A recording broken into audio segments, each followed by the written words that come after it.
Bismillahirrahmanirrahim. Assalamualaikum warahmatullahi wabarakatuh. Alhamdulillah. Wassalatu wassalamu ala rasulillah wa ala alihi wa sahbihi wa mawala wa ba'd.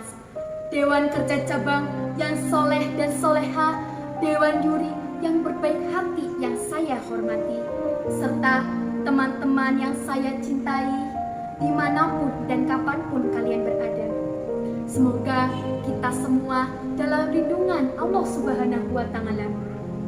Yang pertama-tama dan sangat utama, marilah kita panjatkan puja dan puji syukur atas kehadirat Allah Subhanahu wa Ta'ala, di mana Allah Subhanahu wa Ta'ala telah menciptakan dua zat di dunia ini, yang bila mana tidak akan bertahan satu jika ada dua, sehingga terciptalah lautan dan daratan, bulan dan bintang, bumi dan langit, si cantik dan si ganteng, sehingga sempurnalah kehidupan kita.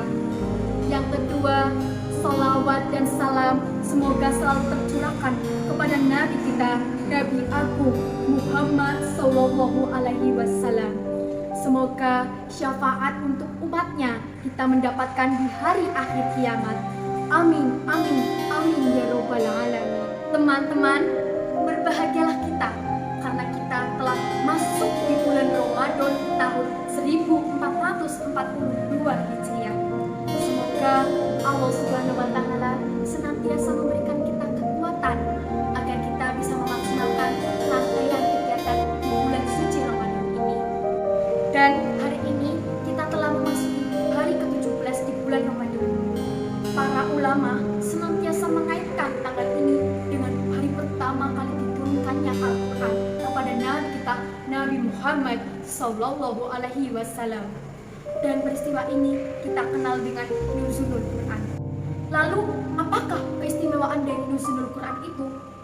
Keistimewaan Nuzulul Quran dapat kita lihat dari 4 segi. Segi yang pertama, segi waktu. Al-Quran diturunkan di bulan suci Ramadan, bulan di mana bulan penuh keberkahan. Itu tertuang dalam surah Al-Baqarah ayat 185. Yang kedua, dari segi malaikat.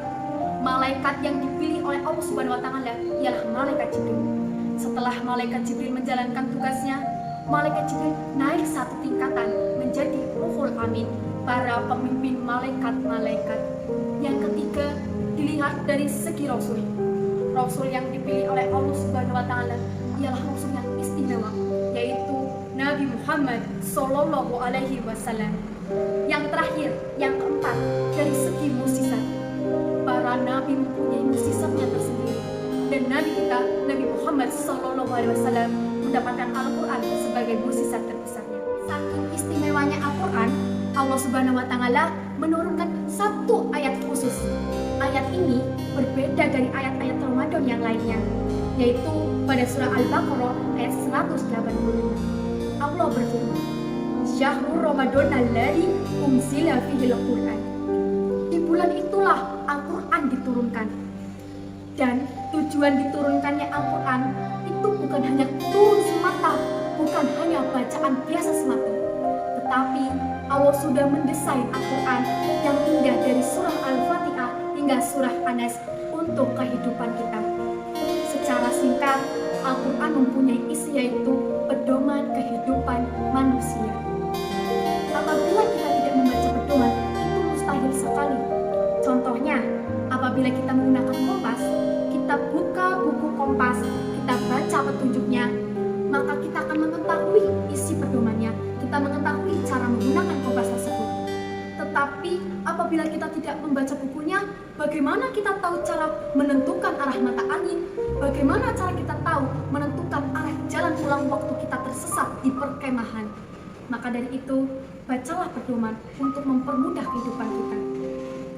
Ketika kita sudah membaca pedoman, kita sudah menghayati pedoman itu, insya Allah, Allah Subhanahu wa Ta'ala akan memberikan kita kenyamanan, ketentraman, dan kebahagiaan di kehidupan kita. Tapi apabila di antara kita merasakan rekat dengan kesusahan, rekat dengan kebingungan, jangan pernah salahkan Allah Subhanahu wa Ta'ala.